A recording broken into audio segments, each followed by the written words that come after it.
Chapter 3. A Magic Pencil. By the time I was 8 years old, my father had more than 800 students in 3 campuses, an elementary division and 2 high schools, one for boys and one for girls. So our family finally had enough money to buy a TV. That's when I became obsessed with owning a magic pencil. I got the idea from Shakalaka Boom Boom, the show Safina and I watched after school. It was about a boy named Sanju, who could make anything real by drawing it. If he was hungry, he drew a bowl of curry, and it appeared. If he was in danger, he drew a policeman. He was a little hero, always protecting people who were in danger. At night I would pray, "God, please give me Sanju's pencil. I won't tell anyone. Just leave it in my cupboard. I'll use it to make everyone happy."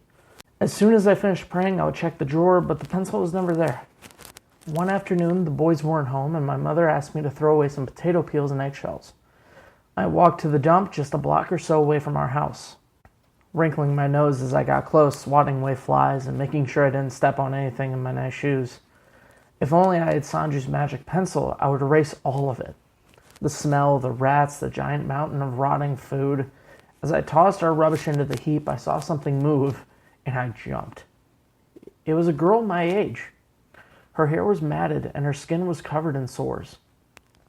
She was sorting rubbish into piles, one for cans, one for bottles. Nearby, boys were fishing in the pile for metal using magnets on strings. I wanted to talk to them, but I was scared. Later that day, when my father returned home, I told him about the children at the dump and dragged him to see them. He spoke gently to the children, but they ran away.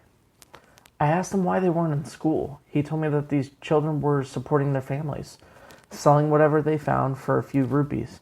If they went to school, their families would go hungry. As we walked back home, I saw tears on his cheek. I believe there is something good for every evil, that every time there's a bad person, God sends a good one. So I decided it was time to talk to God about this problem. "Dear God," I wrote in a letter, "did you know there are children who are forced to work in the rubbish heap?" I stopped. Of course he knew. Then I realized that it was his will that I had seen them. He was showing me what my life might be like if I didn't go to school. Until then, I had believed a magic pencil could change the world.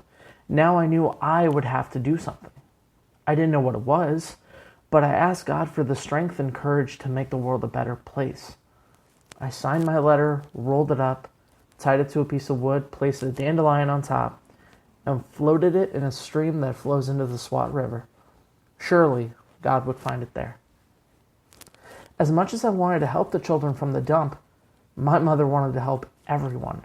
She had started putting bread crusts in a bowl on the kitchen windowsill. Nearby was an extra pot of rice and chicken. The bread was for the birds. The food was for the poor family in our neighborhood. I asked her once why she gave food away.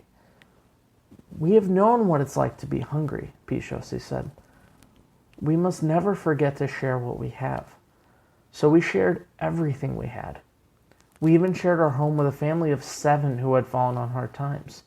They were supposed to pay my father rent, but more often than not, he ended up lending them money. And although my father's school wasn't really making a profit, he gave away more than 100 free places to poor children. He wished he could give away more. My mother, meanwhile, started serving a few girls breakfast at her house each day. How can they learn, she said, if their stomachs are empty? One day I noticed that some of our longtime students had not returned. I asked my father where they were. "Oh, Johnny," he said, "some of the richer parents took their children out of school when they found out they were sharing classrooms with the sons and daughters of people who clean their houses or wash their clothes." I was young, but I was old enough to feel that wasn't right, and to understand that if too many paying students left, it would mean hard times for the school and for our family. What I didn't know was that a bigger threat was looming, not just for our family and our school, but for all of Pakistan. That was chapters 1, 2, and 3. I hope you guys enjoyed it. This is a reminder to log into Miss McMillan's Google Classroom and answer the TDQs that she's posted. Bye, guys.